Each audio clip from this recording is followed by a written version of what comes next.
இனிமே கண்ணை மூடிட்டு கடலை எண்ணெய் வாங்கலாம்.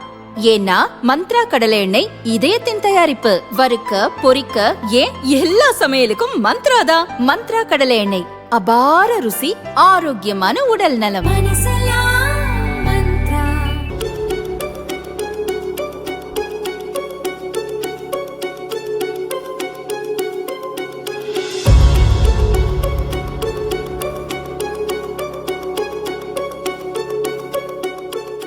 ஆந்திர மாநிலம் திருப்பதி ரெட்டி காலனியை சேர்ந்த ஆஷலதா என்பவருக்கும் ரேணிகுண்டாவை சேர்ந்த ராஜேஷ் என்பவருக்கும் 4 ஆண்டுகளுக்கு முன் திருமணம் நடந்தது. இவர்களுக்கு பெண் குழந்தை பிறந்தது. கருத்து வேறுபாடு காரணமாக 1.5 ஆண்டுகளுக்கு முன் மனைவி மகளை விட்டுவிட்டு வேறு திருமணம் செய்தார். 2 வயது மகளுடன் ஆஷலதா தனியாக வசித்து வந்தார். இந்நிலையில் சென்னம் பள்ளியை சேர்ந்த ரெட்டிகுமார் என்பவருடன் இன்ஸ்டாகிராம் மூலம் ஆஷலதாவிற்கு பழக்கம் ஏற்பட்டது. பின்னர் அந்த பழக்கம் காதலாக மாறி 7 மாதங்களுக்கு முன்பு ரேணிகுண்டா அருகிலுள்ள கோவிலில் ரெட்டி குமாரை ஆஷலதா 2வதாக திருமணம் செய்து கொண்டார். திருமணம் முடிந்த பிறகு ரெட்டி குமார் ஆஷலதாவை அவரின் 2 வயது மகளுடன் வீட்டிற்கு அழைத்து சென்றார். குழந்தை இருப்பதை காரணம் காட்டி ரெட்டிகுமார் பெற்றோர் அவளை மருமகளாக ஏற்க மறுத்துவிட்டனர்.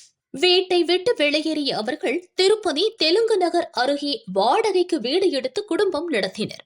இந்த நிலையில் குடும்பத்தில் சேர்க்கப்படாததற்கு முன்னாள் கணவருக்கு பிறந்த குழந்தையே காரணம் என கூறி ரெட்டிகுமார் ஆஷலதாவிடம் அடிக்கடி தகராறில் ஈடுபட்டுள்ளார். புதிய வாழ்க்கைக்கு குழந்தை இடையூறாக இருப்பதால் அதை கொல்ல முடிவெடுத்தார் ஆஷலதா. கடந்த 19ஆம் தேதி வீட்டில் யாரும் இல்லாத நேரத்தில் மகளை கட்டையால் தலையில் அடித்து கொடூரமாக கொலை செய்தார். பின்னர் நடந்த சம்பவத்தை தனது 2வது கணவர் ரெட்டிகுமாரிடம் தொலைபேசியில் தெரிவித்துள்ளார். வீட்டிற்கு வந்த ரெட்டிகுமார் தனது நண்பர் ராமுவின் உதவியுடன் குழந்தையின் உடலை பைக்கில் கொண்டு சென்று சொர்ணமுகி ஆற்றில் அருகே புதைத்துள்ளார். பின்னர் எதுவும் தெரியாதது போல ஆஷலதா தனது குழந்தை காணவில்லை என உள்ளூர் காவல் நிலையத்தில் புகார் அளித்தார். குழந்தை காணாமல் போனது பற்றி ஆஷலதாவிடம் போலீசார் விசாரணை நடத்தினர். அவர் முன்னுக்கு பின் முரணாக பதிலளித்ததால் கிடுக்குப்பிடி விசாரணை நடத்தியதில் உண்மை வெளியே வந்தது.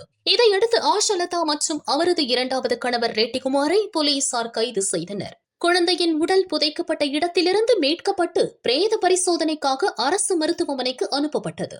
மேலும் இந்த சம்பவத்தில் தொடர்புடையதாக கூறப்படும் ராமுவை போலீசார் தேடி வருகின்றனர்.